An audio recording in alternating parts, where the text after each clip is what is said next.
Utah has laws in place to keep the government accountable to us, to taxpayers.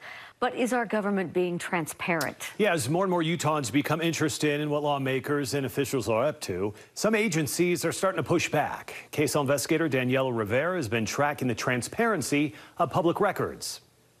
I would do it all over again. Being a whistleblower cost Dr. Judith Zimmerman her job as a University of Utah researcher. Rather than trying to solve the issues I was bringing to light, they were trying to just cover them up. She was fired after sounding the alarm that identifiable information about children with autism might have been shared improperly. She won a federal retaliation suit against the University of Utah, but says the state withheld important public records central to her case. I was looking for records surrounding that data sharing agreement for 8 years. Zimmerman was fighting for public records under the Government Records Access and Management Act, known as GRAMA, Utah's open records law. At this point, I'm very skeptical of how Grandma's working.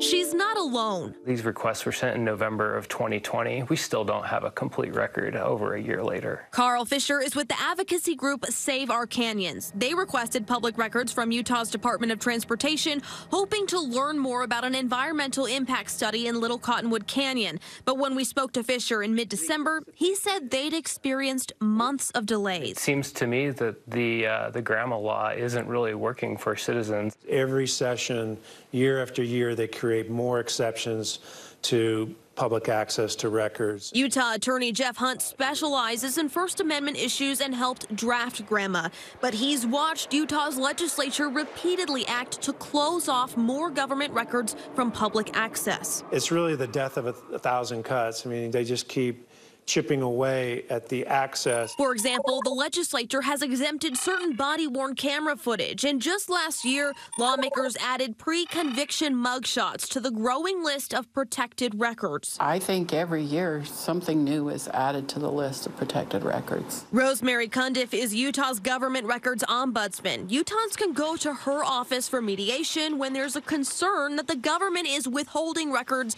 that are public under GRAMA. There's an expectation for transparency.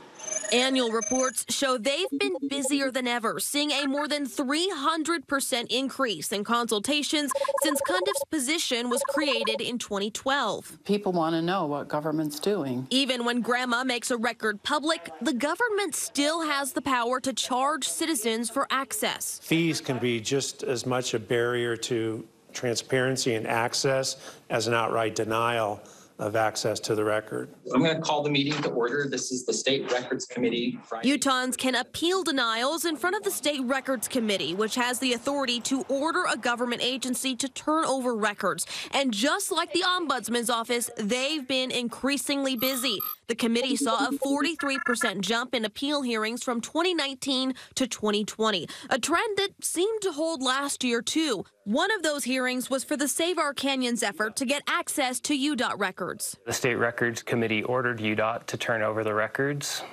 They haven't. The Save Our Canyons group won their appeal, but Fisher told us more than 30 days later, they were still waiting on the records. The KSL investigators learned if an agency doesn't comply with an order to release records, the committee has the power to impose fines of up to $500 a day.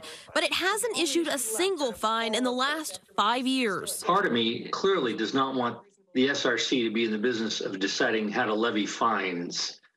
We have enough issues on our plate. The other option is bringing issues to the attention of the governor, something the committee hadn't done in the last 5 years, until it sent this notice of noncompliance to Governor Cox on December 22nd. About an hour and 20 minutes later, the Attorney General's office turned over the records Save Our Canyons had been seeking for more than a year. You really have to fight for records, has been our experience. We strive to be transparent. UDOT spokesperson John Gleason said they were not intentionally trying to withhold public records. A complex request like that, multiple sources, files that contained emails and documents, more than 5,000 pages. It takes time. There is a final, costly last resort for citizens, and that's suing the government for the release of public records. But Cundiff tells the KSL investigators the GRAMA process is better than what's available in many other states, where taking the government to court is the only option. It's as good as it gets.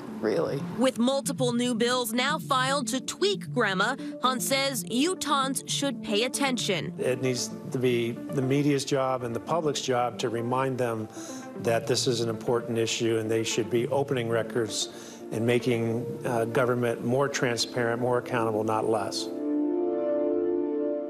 The KSL investigators are closely tracking efforts to amend Grandma during the current legislative session. One bill on the table would allow the government to charge additional fees for frequent requesters.